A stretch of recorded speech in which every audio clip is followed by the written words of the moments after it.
नमस्कार दोस्तों। आज हम सोमवार व्रत कथा के बारे में आपको बताना चाहते हैं और कथा सुना रहे हैं।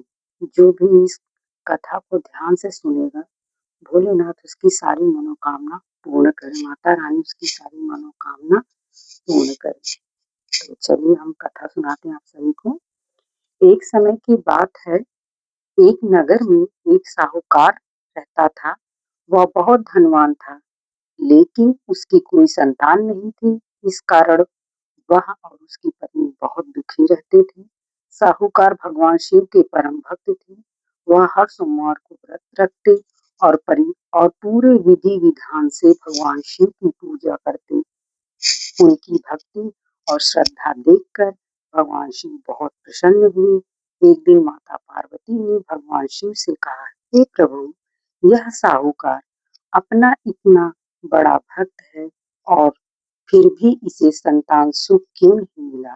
तब भगवान शिव बोले, हे पार्वती, इसके भाग्य में संतान नहीं है, लेकिन इसकी भक्ति से प्रसन्न होकर मैं इसे एक पुत्र का आशीर्वाद देता हूँ, परंतु यह पुत्र केवल 16 वर्ष तक ही जीवित रहेगा। तब कुछ समय बाद साहूकार के घर एक सुंदर पुत्र का जन्म हुआ। घर में खुशियां छा गई, लेकिन साहूकार को भगवान शिव की बातें याद थी, इसलिए वह भीतर ही भीतर चिंतित रहता था।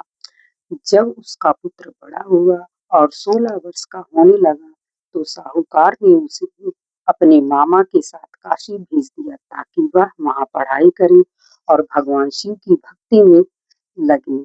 रास्ते में वे एक नगर में रुके, जहाँ एक राजकुमारी का विवाह हो रहा था, लेकिन दूल्हा एक आंख से काना था। राजा नहीं चाहता था कि यह बात सबको पता चले, इसलिए उसने साहूकार के पुत्र को कुछ समय के लिए दूल्हा बना दिया। विवाह संपन्न हो गया, लेकिन जाते समय साहूकार के पुत्र ने राजकुमारी के आंचल में सच्चाई लिख दी। आगे की यात्रा करते हुए जब वे काशी पहुंचे, तो अचानक एक दिन साहूकार का पुत्र बीमार पड़ गया और उसकी मृत्यु हो गई। मामा बहुत दुखी हुए और भगवान शिव से प्रार्थना करने लगे। उसी समय भगवान शिव और माता पार्वती वहां से गुजर रहे थे। माता पार्वती ने फिर भगवान शिव से विनती की, हे प्रभु, इस बालक को जीवन दान दीजिए। भगवान शिव ने कहा, ठीक है, इसकी आयु बढ़ा देता हूँ, और उन्होंने उस बालक को पुनः जीवित कर दिया। इसके बाद वह अपने मामा के साथ घर लौटा। रास्ते में वही नगर आया जहाँ उसका विवाह हुआ था। राजकुमारी ने उसे पहचान लिया और अपने पिता को सच्चाई बताई। राजा ने अपनी बेटी का विवाह उसी साहूकार के पुत्र से कर दिया। जब वे दोनों साहूकार के घर पहुंचे, तो उनके माता पिता बहुत खुश हुए।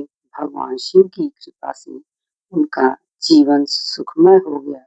तो बोले, हर हर महादेव, माँ पार्वती की जय हो, भोलेनाथ की जय हो, नंदी महाराज की जय हो।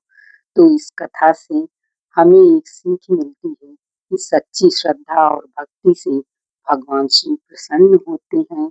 सोमवार व्रत रखने से मनोकामनाएं पूर्ण होती हैं और भगवान पर विश्वास रखने से हर संकट दूर हो जाता है।